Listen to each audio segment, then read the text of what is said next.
Welcome to Power, People and Planet. I'm Kumi Naidoo, and I want this podcast to break the definition of who is an activist. We have defined an activist as a person who works full-time for an NGO, trade union, and faith organization, and so on. We have to understand that that's an inadequate definition in this moment of history.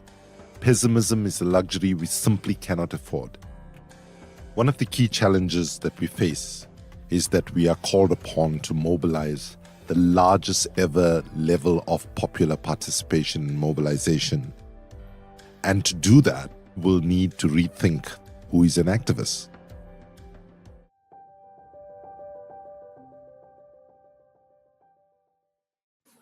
Today, I'm very, very pleased to have me as my special guest, Joe Moena-Kolio.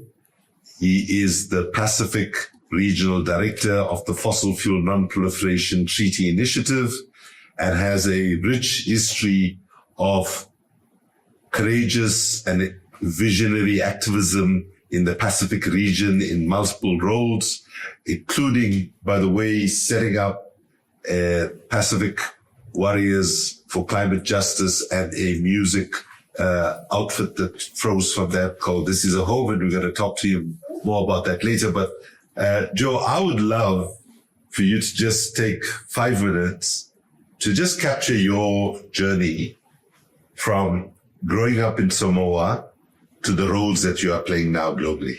Just a quick overview to give folks a sense of what your life journey has been. Over to you. Thanks for that, Kumi, and thanks for having me on the podcast. I'm from Samoa. I'm a husband and a father.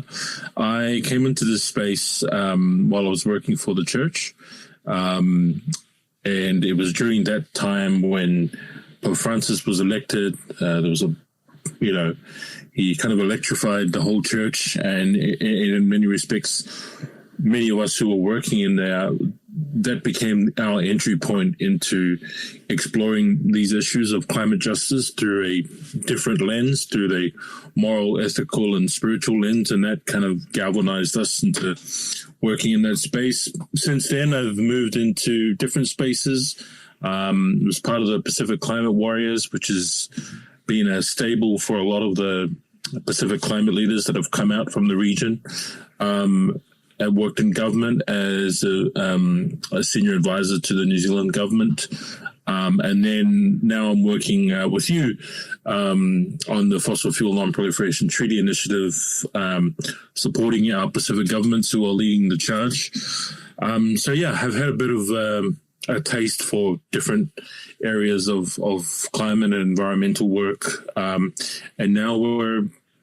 now I'm working as well in the arts and culture side of the climate movement, which is somewhat undercultivated, but I think that's what keeps it exciting and why we're really motivated by the work that we're doing.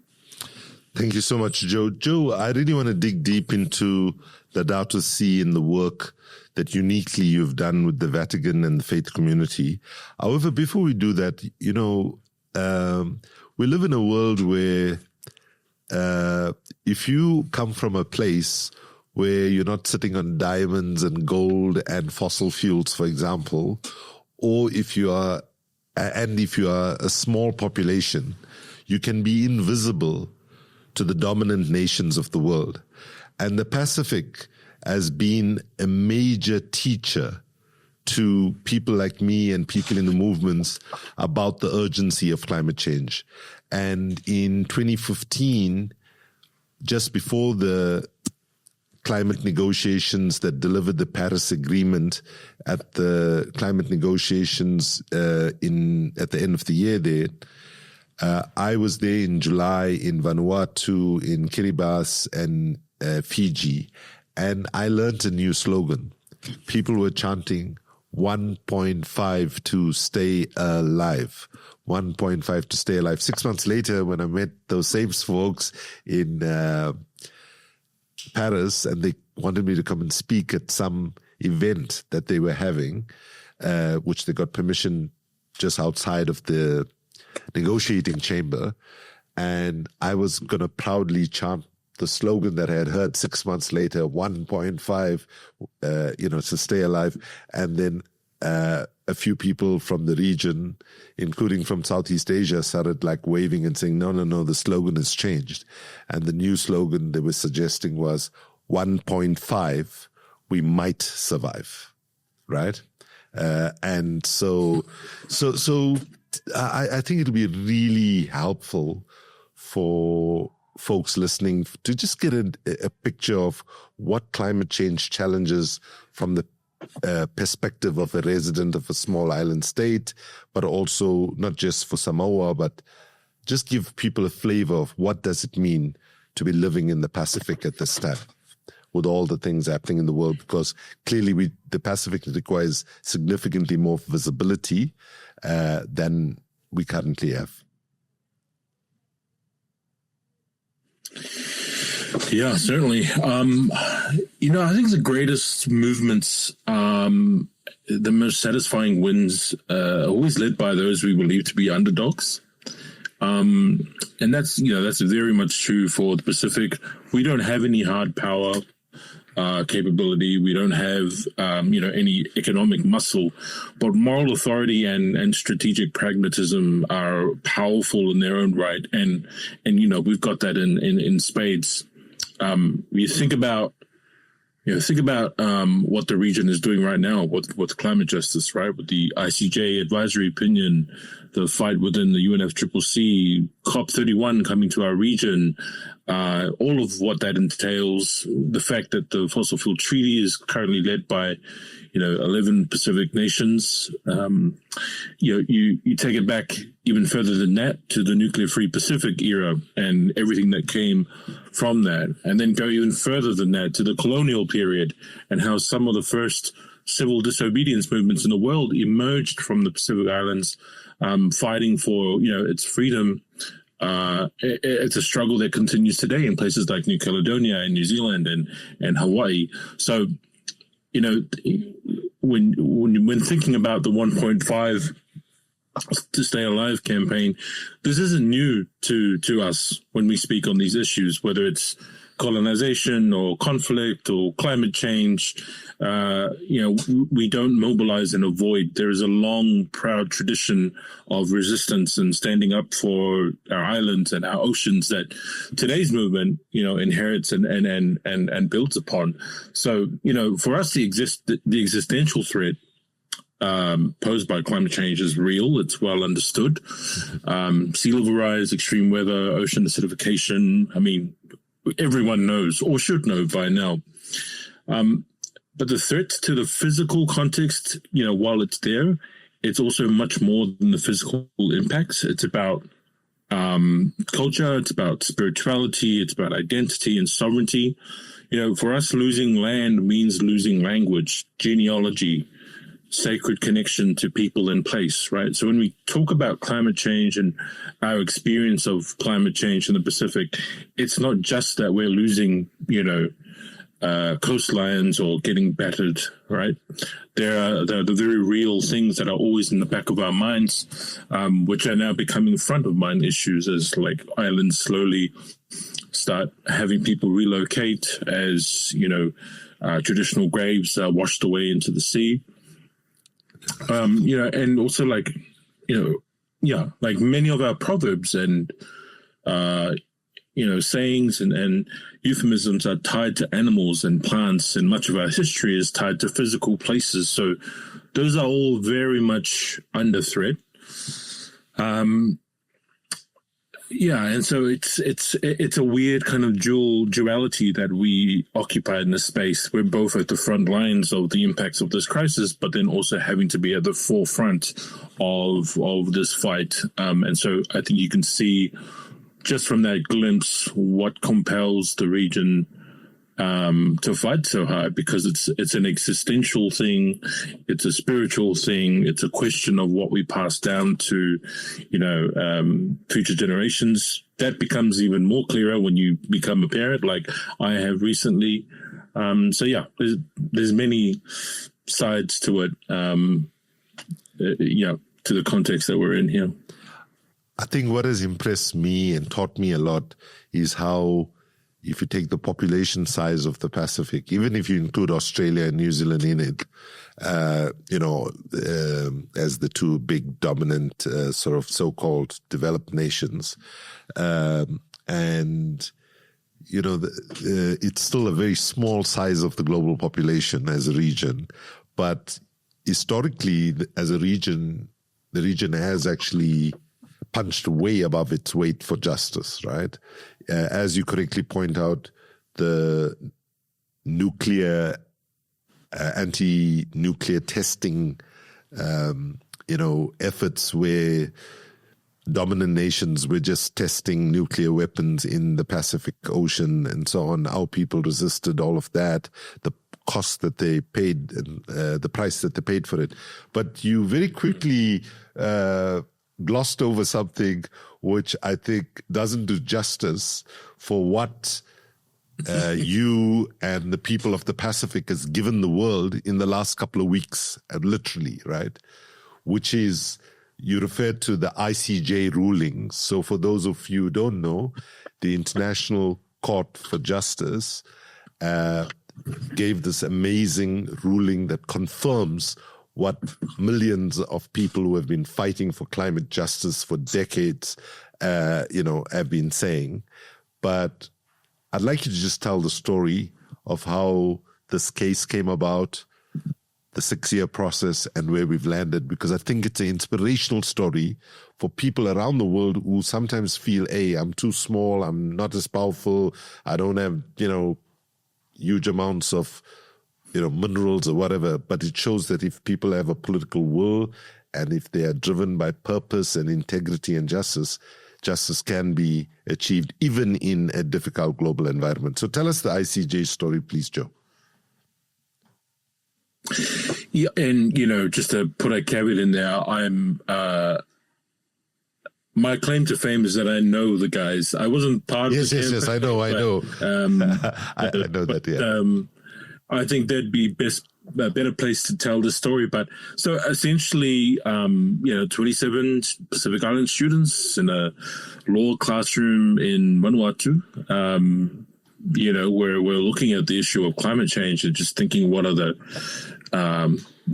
legal mechanisms that they could explore to look at it. And then I guess they just decided, well, let's try to take this, the world's biggest problem to the world's highest court, right? And I like that phrase, world's biggest problem to the world's highest court. That's well put, yeah. Yeah, and to be very upfront, like they were laughed out of a lot of rooms. I remember talking to friends of mine who started this, a guy called Solomon from Solomon Islands. I remember at the beginning of the campaign just asking him, like, how's it going? And he was like, oh, these leaders are looking at us like we're crazy. What are we doing? And then just seeing it kind of like grow from this very far-fetched, seeing crazy idea to then getting support from the government of Vanuatu. And a lot of the credit for this also goes to Minister Ralph Regenvanu, who's the climate minister there, who saw, the logic behind what the students were saying, supported it, took it to government. The government of Vanuatu supported it, took it to the Pacific Island Forum. Then all the Pacific Island Forum countries endorsed the idea.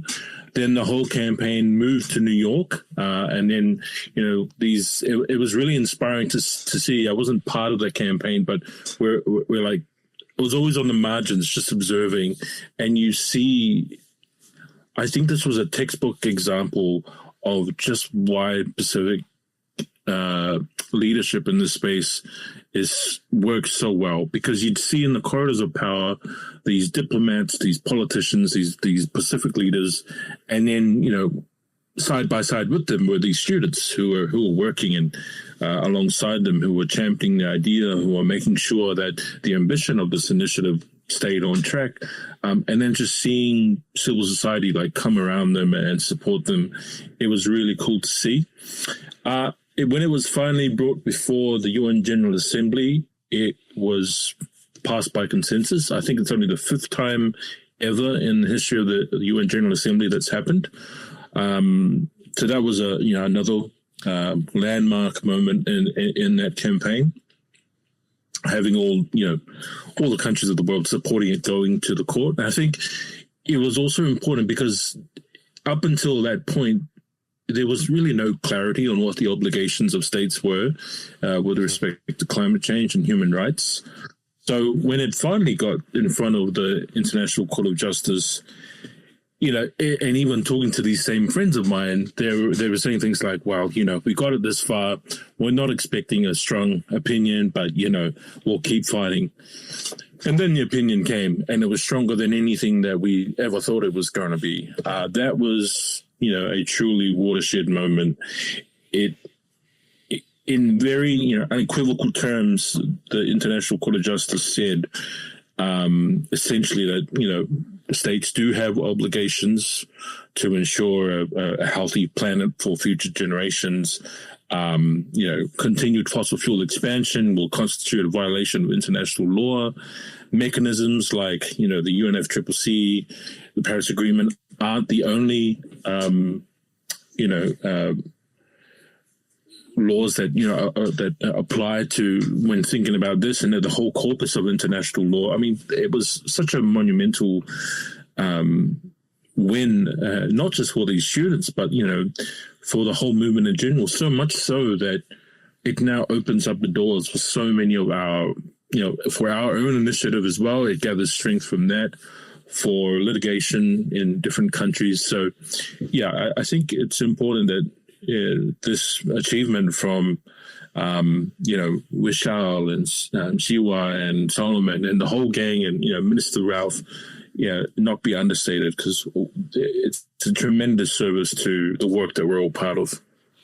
No, thank you so much for that story, Joe. I mean, firstly, as a person not from the Pacific, let me just say the world owes a gratitude to the country and the people and the leadership of Vanuatu, but especially to these students, right? And this is a message to students all over the world right now, that you are being told more and more that, young people are the leaders of tomorrow.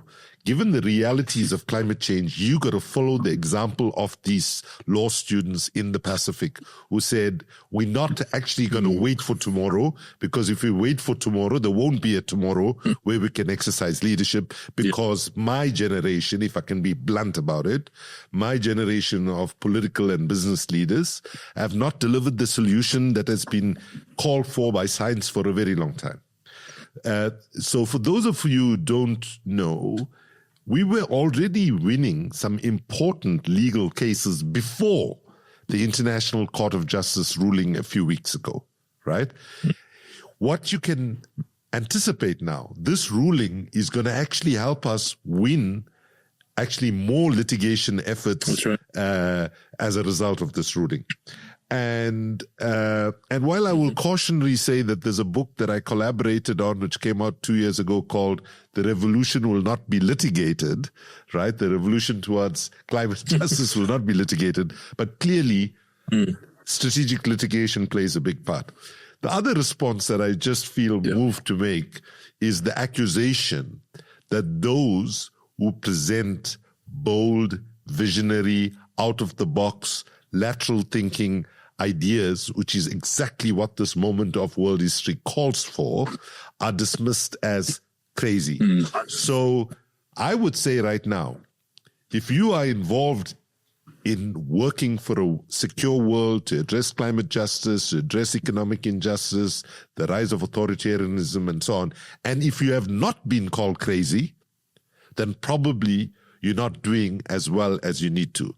And here's the wisdom from a faith leader, right? Which is what I want to talk to you about next, your role in working with the faith communities.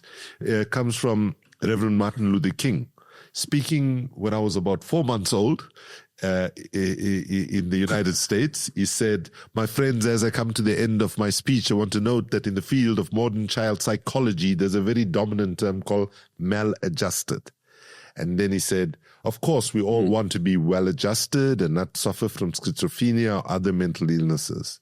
But my friends, I say to you, there are certain things in our world that are so unjust and immoral that good, decent people should refuse to adjust to.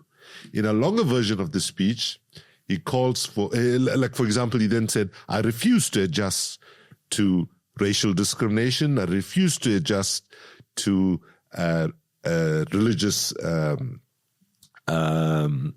dogmas. I refuse to adjust to an economic system that will take necessities from the many to give luxuries to the few when millions of God's children are smothering in an airtight cage of poverty in an affluent society. He was referring to the United States in the mid-60s, but that applies, let's be blunt, to every country around the world. And the level of inequality that he was talking about in the 1960s has grown exponentially since then. So, and then he, a few years later, he then went on to say, I now call upon decent men and women from around the world to come together to set up a new international organization to be known as the International Association for the Advancement of Creative Maladjustment.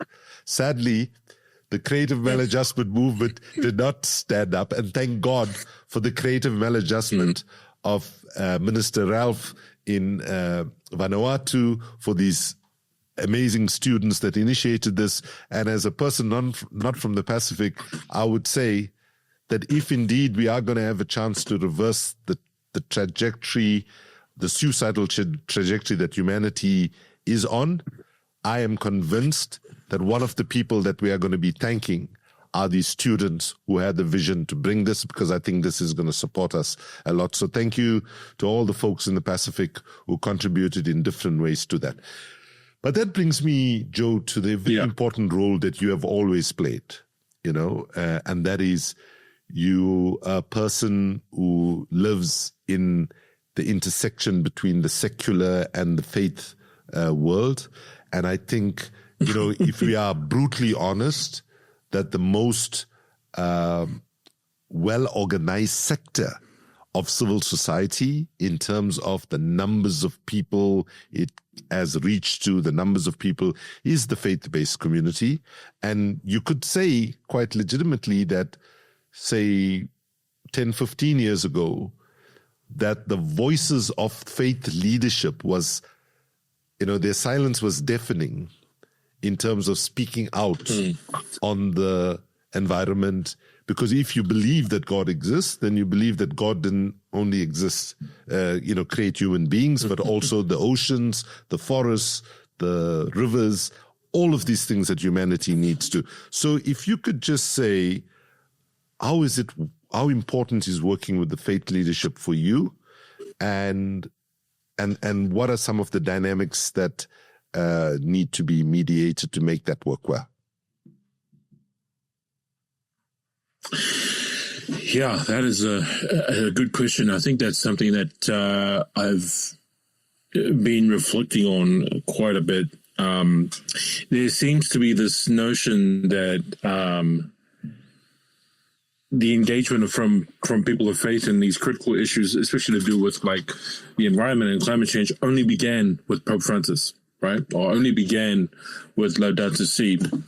But, if we're being honest, Laudato Si does not emerge from a vacuum, Absolutely. Right? It's actually a fundamental idea that was shared by the biblical authors, shared by the early church fathers, all the doctors of the Middle Ages, and that idea being that we, humanity, exists within a cosmic framework, right?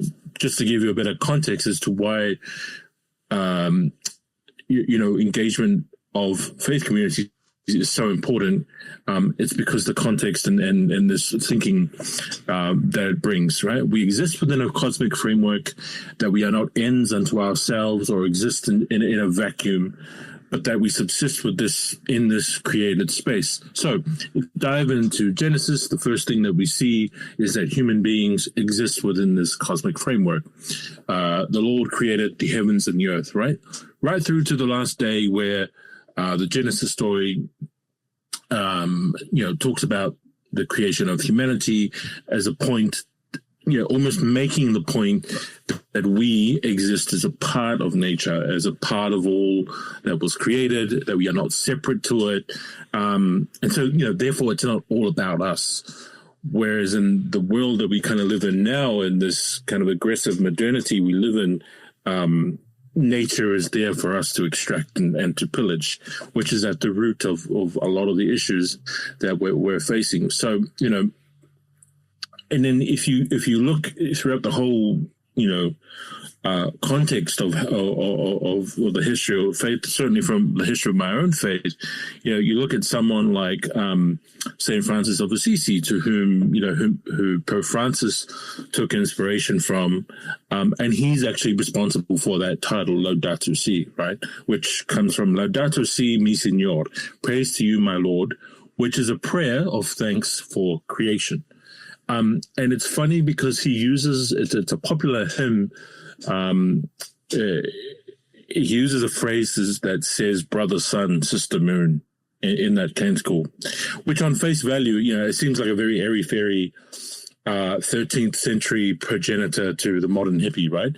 But actually carries, deeper meaning, that if we are all, as you said, created beings within this cosmological framework, then as children of God and part of this natural world, we are therefore siblings with everything in this natural world, or as St. Francis puts it, brother sun, sister moon. So you then go further down through the ages. Times change, new challenges arrive. We arrive at the Industrial Revolution. What do we see? Child labor, wholesale movement of peoples into packed and crammed cities, social injustices everywhere. And so from that same framework, Pope Leo the 13th authors Rerum Novarum, which is the birth of Catholic social teaching, right? And, it provides the basis for decades of theological, social, ecological reflection, within this framework. And so then you fast forward another century, and out of all of that emerges Pope Francis, right? A man who's a pastor, who's seen the best and worst of the impacts of these oppressive political and economic systems on the poorest of the poor. And so Laudato Si emerges as that response as his response to what is a deepening planetary crisis. In his own words, listening to the cry of the earth and the cry of the poor, understanding these as very interlinked realities. Mm-hmm. So I think what that has done is what has brought the engagement of faith communities to where it is now. It's not just the Catholic world that's kind of been moved by it. It's become, in many ways, a way to reinvigorate for faith traditions and faith communities to recover and reclaim this idea that to have a sense of the divine means you have to have a sense of the integration of everything the divine makes, right? Yeah. And that's kind of like a counterweight to this notion that appeared from Descartes that, nature is here to serve us, right? Everything is there for, the purpose of science is to master nature, I think he said.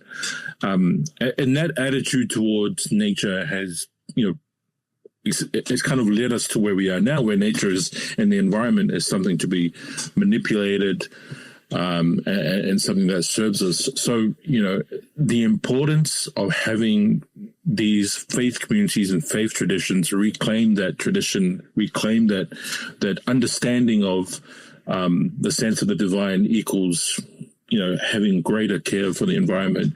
It's brought, I think it's shifted the climate conversation a lot more into the moral and ethical realm, into the spiritual realm, in much more of a visible and tangible way that, comes with having a figure like the Pope or an imam, doing that. So you can tell I'm quite passionate about this, but yeah, it's super important. And thank you so much, Joe, for that. And then not just for what you said, but for the way you have embrace this in your life, in the sense that also, if I look at the Pacific and my understanding from engagement with the friends and colleagues there, is that you've got quite an interesting kind of respectful alignment, if you want, between indigenous traditions that existed in the Pacific before colonialism and how, now with the trying to respect the Christian faith, for example, on the one hand, and ensuring that, indigenous spiritual wisdoms are not, undermined either. And so, but going to Laudato Si, which its subtitle is Care for Our Common Home, right? Which is and how it was presented. And you played a big role together with many people in getting us there. Now we are entering the 10th anniversary of Laudato Si since it was launched.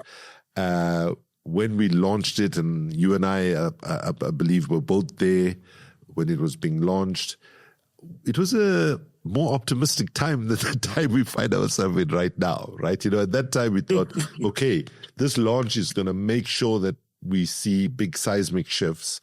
And sadly, some of put it mildly, the election results we got in certain dominant countries, things have gone in the wrong direction.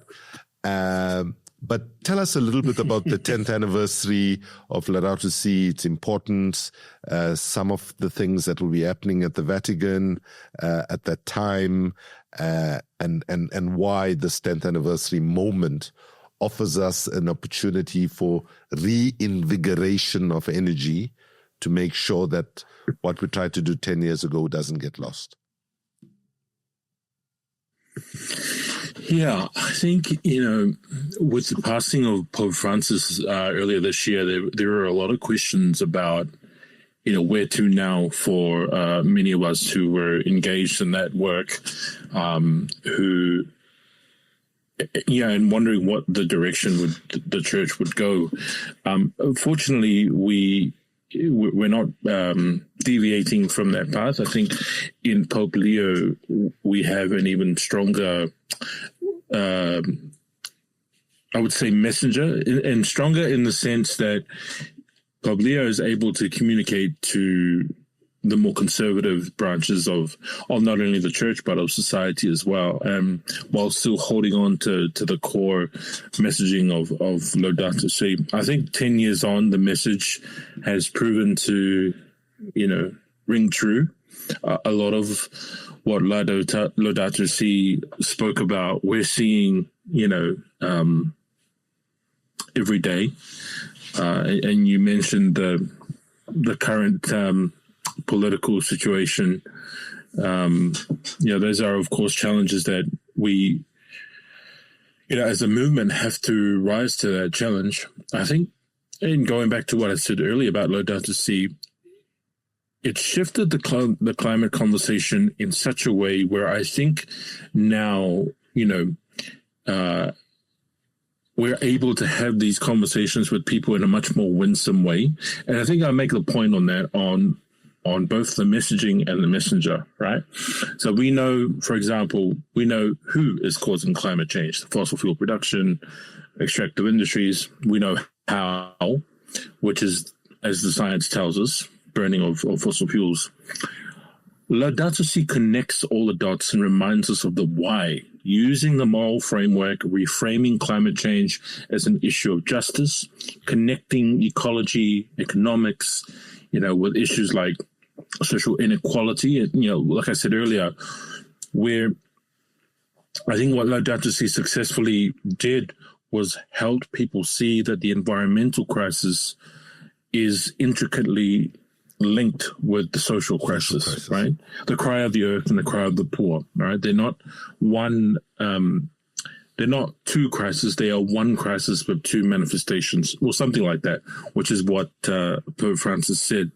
And so that message is a lot more winsome than, often leading with, well, the science says this, or having a politically charged argument, whereas when you can frame it in the terms in which Laudato Si talks about the issues we're facing, you have better chances. And then on the point of the messenger itself, someone like Pope Francis, who's the popularity that he had really energized the movement in a way that had not been seen before. The other strength of Laudato Si is that it's given new language to our movement, to the climate movement. When Pope Francis called for ecological conversion, using the language of scripture and of the church, and framing it in such a way to help people understand the crisis. Folks who perhaps aren't so clued into the science or the politics, looking at this from not just a technical or political lens, but asking how can we change policy by changing people's hearts and lifestyles and getting them to reflect on their spirituality a bit more. I think Laudato Si also made an important contribution at an important time. As you say, it was a much more hopeful time. 2015 was obviously the year of the Paris climate talks. Mm-hmm. It was the time of the 1.5 to Stay Alive campaign, which was picking up a lot of steam, as you experienced, especially in the Pacific.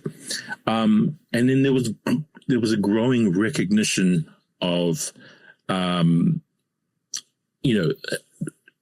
what Pacific peoples were bringing to this movement, to the space, was essentially they were living Laudato Si already, right? So it was powerful in its own right, but also in its contribution that it made to the body of grassroots and policy activism happening at that time. It's even more important now. And so this year, the Vatican will be hosting the 10th anniversary conference, which you and I will be at. Pope Leo will be making first. For people who are monitoring it, we're talking about it is the 2nd to the 4th. 2nd to the 4th. So the official streaming live stream will be from the 2nd to the 4th. And this will be open to the global public? Yes, the online stream, yes.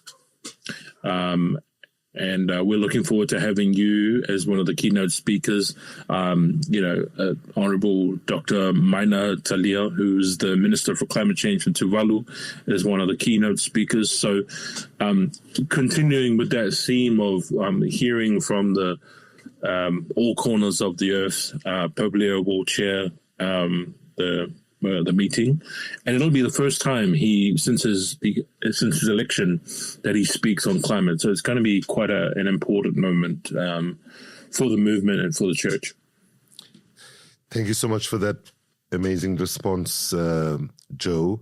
Joe, on a lighter note, when you were saying that this approach of connecting social issues with environmental issues is a more winsome strategy, and the fact that Laudato Si did that, I always used to say to people when they called it a climate encyclical, I used to say it's humanities encyclical, and like speaking as a non-Catholic, I was like, this is the most inspirational thing going right now because of that connection. But just what I meant was, on a lighter note, is we have to be careful here that the feminist movement will say, well, actually, we were the ones for decades and decades and decades have been preaching intersectionality. We have to connect all these agendas. And they probably would jokingly say, we are happy to see that the church is actually catching up with us.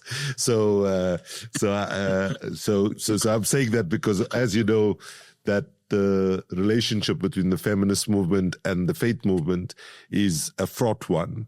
I, for years, have as somebody in the feminist movement, have argued that we have to recognize that actually, even though patriarchy is a huge challenge still, but actually on many of the issues such as opposing violence against women, ensuring that there's fairness in the economy to women, and so on. We have to figure out where it is as secular civil society we find common ground with faith-based communities. And I would argue, yes, there are differences. Some of the differences are important, but actually we have substantial commonality, and we need to focus on the commonality and work together for pushing those things that we agree on the one hand, but on the other hand, also creating a space to respectfully disagree on the issues that where there are differences, and to continue to create the environment where we can talk about those disagreements in a calm, humane, and as non-conflictual a way as possible. Joe, if I can shift gears now, unless you want to respond to that, please go ahead. No. I mean, you're exactly right. I think what's important to understand is one for the I can't speak to the feminism movement. I'm not as clued into that as, but I would think it would be safe to assume that how women in the global South see that movement would be very different to how it's led in the North. And then in terms of the faith movement and engagement in the space, a lot of Laudato Si was driven by, women. Yeah. So, there are women of faith who are integral parts of this work. I'm thinking of Sister Natalie, who's one of the undersecretaries at the Synod of Bishops, and Sister Alessandra. There are so many women who are leading the charge in our faith engagement work. I think sometimes probably rightfully so, it can feel very much like it's hostile to women. And, I won't speak to whether it is or not, but just to also honor the women who are leading the faith work, and just to say in terms of like connecting those dots, I think the first time, I could be wrong, I think the first time that the Vatican really started engaging seriously in these international climate issues and environmental issues was in 1972. Now, still late, but certainly, Laudato Si does not come out of a vacuum. I mean, sure. It was in 1990 when I think Pope John Paul II spoke to the fact that I think it was the first time that the term ecological crisis was used in terms of a moral responsibility. So that's just to say that these movements are all essential in the way that we lead them. My personal view is that when they are led by the global South, by indigenous folks, they have that much more power to them. But just wanted to do a shout out to the sisters who are leading the faith movement too. Yeah, no, thank you so much for that point. And I agree with you that especially given that we live in a world where 88% of the world's population lives in the global South, if you want to, even if you put it through a democratic lens, if you want global movements and so on that reflects what the world looks like, we have to recognize that one of the things that we have to do significantly better than we've been doing for a long time, which is to give more voice, participation, and leadership to folks from the global South, because most of our global movements, because of where money is, where certain kinds of knowledge is centralized and so on, actually many of our global movements sometimes look as if they are suffering from the problem of structural racism themselves. And that is something that we have to be honest with ourselves and not accept that the vast majority of the people should be spectators in a game that they should be central players in. Yeah. So, Joe, one of the things that's unique in your activism journey and visionary is that you embraced the power of arts and culture very much earlier than somebody like me did. So can you just talk about how this emerged for you, why it was a critical success factor of your activism that we have, music and other forms of cultural expression I remember before 2015, for example, some people might not see this as a form of cultural expression in itself, but what I in my head visualize as the canoe movement, where people were before from different islands in the Pacific were, doing these sailing events from one island to the other with messages and so on. All of that is an expression of culture when you live in a place where you are completely surrounded by water and you got small, land masses. Please reflect on this question, and then we round up with you telling me what song you like me to play to round up this podcast.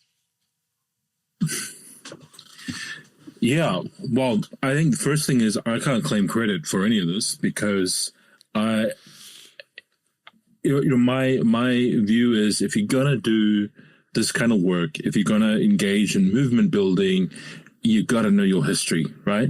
You got to know the lessons from the past, what worked, what didn't. So for us in the Pacific, this has been going on for ages, right? I am just a participant in this kind of long-running form of resistance and mobilizations that's happened in the Pacific. But my Catholic sensibilities come into this partially, and also my want to utilize Pacific cultures. One of the things that informs this is there's a practical and a pragmatic element to this work, right? How are we communicating our message? Who are we communicating our message to?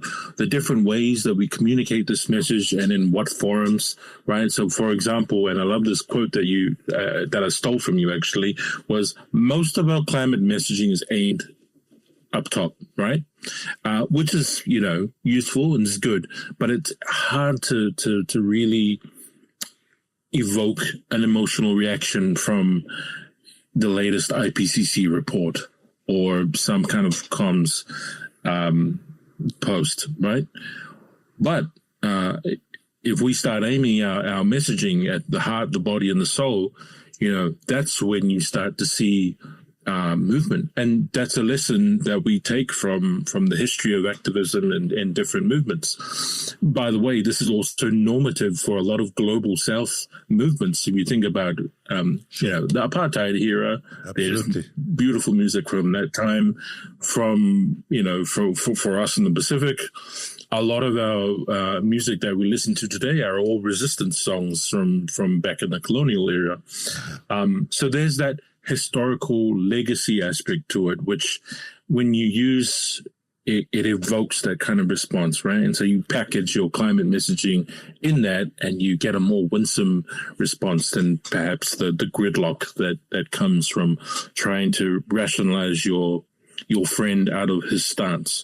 And then as a Pacific person, art and culture is not just like a thing that we perform on stage. It's not a thing that we put on for tourists. It's, for cultures that don't have a written history, it's our living archive, right? All our cultural memory, ancestral knowledge, all of that is held within this living archive of arts and culture, and it is passed down. It is a driver of a lot of our solidarity. And that's true for, parts of the world. Think of all the great music, all the art and literature that have come from movements throughout, history. Sam Cooke, Marvin Gaye, Ladysmith, Black Mambazo, the Herbs here in our region. So, the way that I look at it is that in the same way, it's a soft entry point to help people understand climate, but in a powerful way, in a far more winsome way. And it's why I kind of am saddened sometimes when people don't understand just how powerful a tool it is, because all you need to do is just jump online and watch, some of the stories of the great movements of the past. And we've seen it happen time and time again. I think one of the things that informs that is this notion of the three transcendentals, right? It's the true, the good, and the beautiful. So it is true that fossil fuels are the cause of climate change, but will that convince someone? Well, we've seen it. It doesn't work. It is good for us to move away from fossil fuels and invest in all good, but is it winsome? Not as much as we want. Beauty, which comes from arts and culture, is more penetrative, right? We can argue the facts about truth, but when something is genuinely beautiful, so much so that it reaches the inner recesses of even the most ardent anti-climate action person, it's hard to argue with what you're making them feel, right? And so that's what we're choosing to harness when we use arts and culture in the service of this movement. Thank you so much, Joe. And thank you for also capturing that history, because coming from apartheid South Africa, where the majority of our people were consciously deprived of basic education and literacy, there's no way we could have had those vibrant resistance movements against one of the most vicious, oppressive regimes in the history of humanity, if it wasn't using all forms of arts and culture, right? So it was music, it was theater, street theater, dance. In fact, at funerals, when activists were murdered, there was a particular dance that we used to do called the Toi Toi, where people basically in large numbers would sing freedom songs and dance together. And I remember being in the UK when I fled as a 22-year-old into exile, and I was speaking at a public meeting, and a very upset woman put up a hand and said, "Why is it that you guys are so uncivilized that you'll sing and dance at funerals?" Right? And so I was quite taken aback by that, but then I actually stopped and thought, well, okay, this person came to this meeting as a kind of quasi-supporter of the anti-apartheid movement, right? It was in a place called Reading in England. And then, I said, well, that's a good question, and I want to respond to it respectfully, but it's because those folks were actually saying, firstly, to the regime, you can kill us, you can torture us, you can disappear us, but you'll never break our spirit. So the idea of dancing at a funeral was a communication to the regime of saying, we're not broken. The second thing was saying to the family members, the friends and the comrades of the person that had been killed, you have every right to celebrate this life. This life was not lost in vain. It was lost in the service of justice and creating a more, just world. And the third thing they were saying is also that we, through this thing, is that every moment of convening in authoritarian, repressive societies is a moment for us to be able to do two things. Speak truth to power, but also do it in a way that just picks up people's spirits. And I can tell you, as a teenager facing the cops and tear gas and all of that, when we started singing, right, while we confronted the cops, we felt stronger than we actually were. We felt, okay, we might not have guns, we might not have weapons, but we have our voice, and we can use our voice to sing funny songs, which actually, take the piss out of the regime and so on. So I want to move to concluding now by asking you to say a little bit about Pacific Climate Warriors, and specifically This Is Our Home, and introduce to us the song that you'd like us to play out the session with, in the spirit of trying to speak to the heart, the body, and the soul. Yeah, sure. I mean, so the project is called This Is Our Home, Pacific Artists for Climate Justice. It was It was an interesting kind of genesis for this project. So before we had this project, we'd already started exploring how arts can help change the way our messages land, and also reach a demographic that perhaps don't tune into climate stuff. I think one of the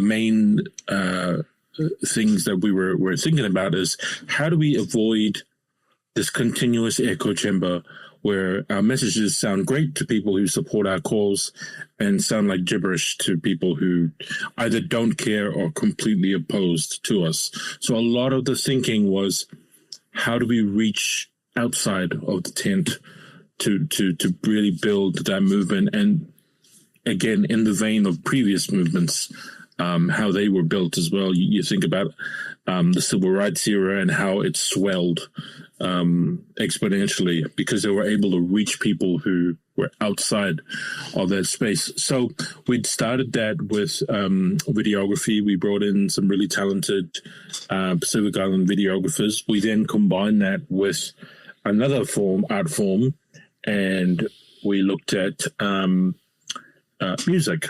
And so we had this retreat in Nadi in Fiji last year, and we thought, let's bring in some artists who have no context or never been part of the climate space before. Our professional artists are closely linked to their islands where they're from, but aren't exposed to the climate space. Let's bring them in and throw them in the deep end and see how they go. Mm-hmm. And so they came. They were thrown into this meeting, which comprised of all of the Pacific climate movement, and from that time together, and somewhat organically, they felt called. That they were moved by what they were hearing about their islands, what they were seeing, the images that we're seeing, the stories that were being shared. What they communicated to us was, we want to support this, but we don't know how to be an activist. We don't, you'll never see me holding a plaque or something like that. How do I do that? How do I support? And we basically said, come as you are, be an artist. We need artists in this space. And so that was the birth of this project. This is our home, Pacific Artists for Climate Justice. And, it began rather organically. It grew very slowly. A couple of artists will join here and there and sing at small convenings and that sort of thing. And then we were in Hawaii last year, and we went to the site of the Lahaina wildfires. And Lahaina is a town in Maui, and we met with Archie Kalepa and some of the Kanaka elders there. I think that was a pivotal time for us. It was a very spiritual time. And I think it was there that the team began to somewhat realize the scale of the work and the need for artists to be engaged in space, but also the healing power of having artists in this space. When you go to a community, we went to Lahaina, and the team just sang, and this whole community, most of these people had their houses burned down. Not too long before we came, and so it was just kind of seeing that. And seeing, in terms of our just climate messaging, these guys will do great.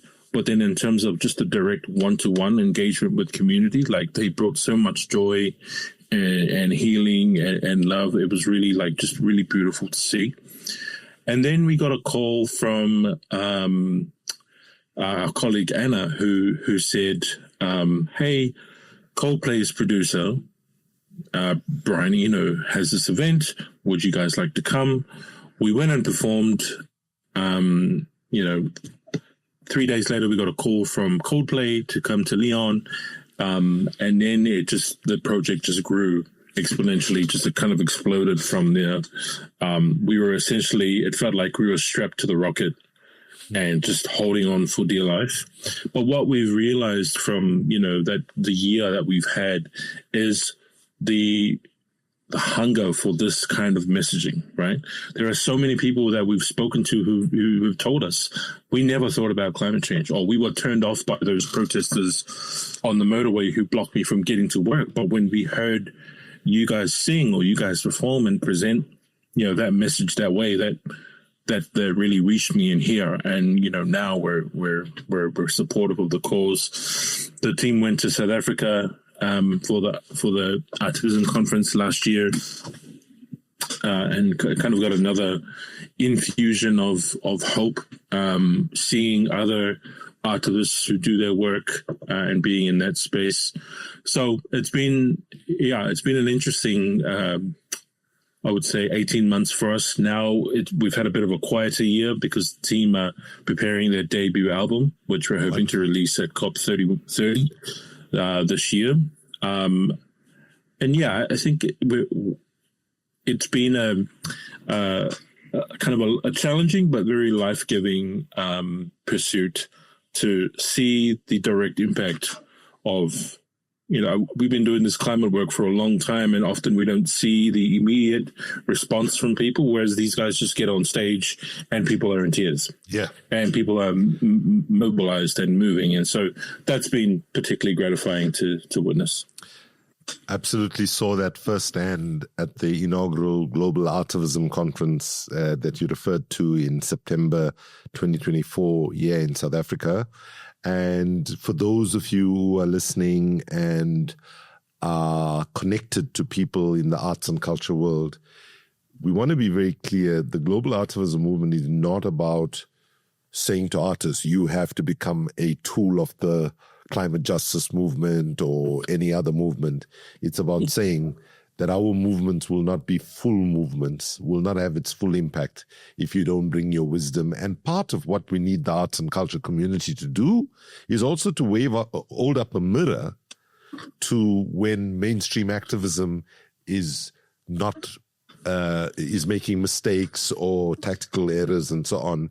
So for any of you would like to share this with folks, please feel encouraged to do so. Joe and I serve on the Global Activism, what we used to call a catalyzing committee 2 years ago, but the movement has been catalyzed, so now we'll probably just call it the Global Activism Coordinating Committee.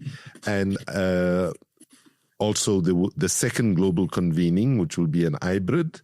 So everybody can join online, and those that can make it to Brazil, that will be in the city of Salvador, in the state of Bahia, from the 2nd to the 4th of November.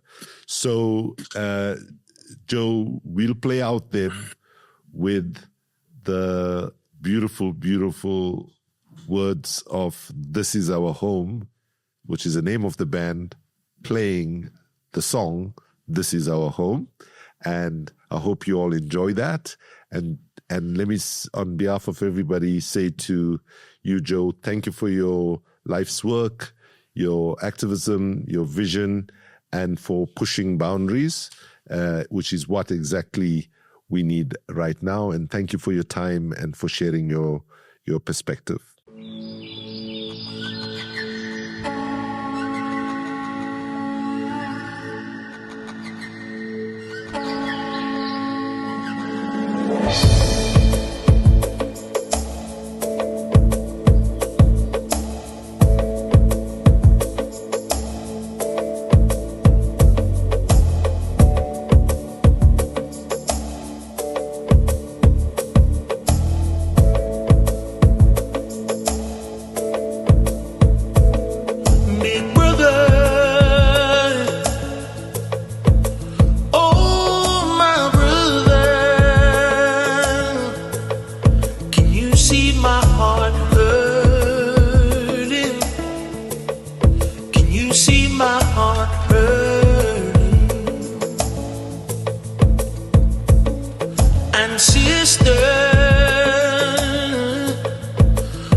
But to save our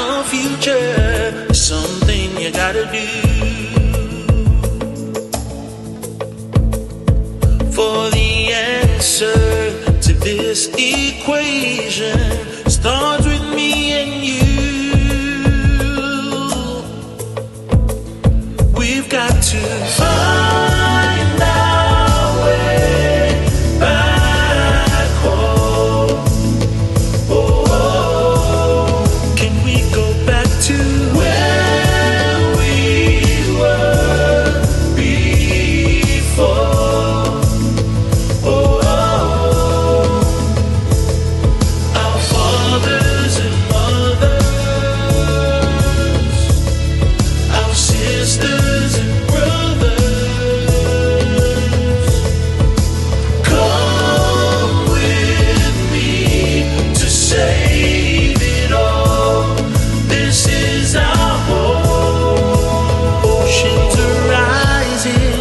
Temperature is high.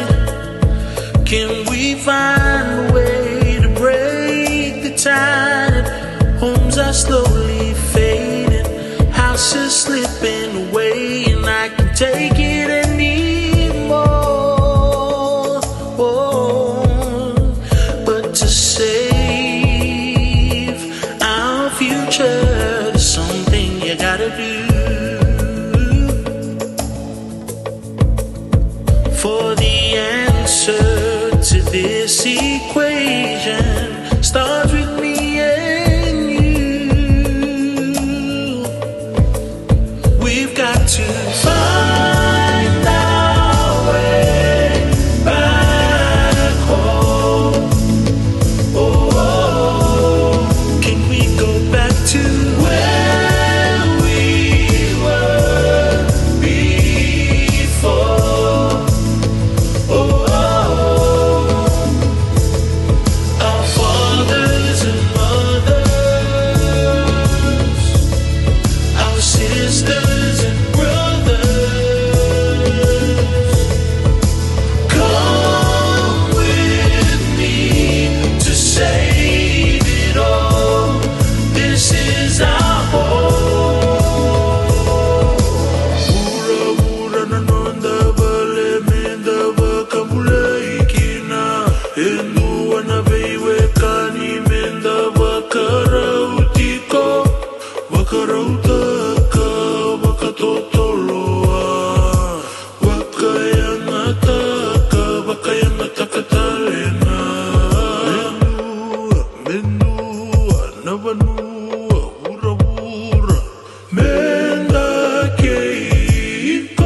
I know, as we close out today, that there are many of you around the world who will be listening to this feeling, whoa, the world is in a heavy place because there's so many things that we are seeing that we are totally shocked to see, the rise of authoritarianism, genocide, and so on. So I want to say to you that what we are trying to do through Power People and Planet is to create a supportive community of folks who can support each other, can share innovative things and supportive things that helps us at a time when it seems that we have to work a little bit harder than normal to resist pessimism. So if you would like to stay connected, be part of a community, broader community, subscribe to Power People and Planet on YouTube. Don't forget to like, share, and comment below. And please be part of the conversations. So wherever you are, be safe, be optimistic, and remind yourself that the world we live in is not the best world that humanity can create for itself.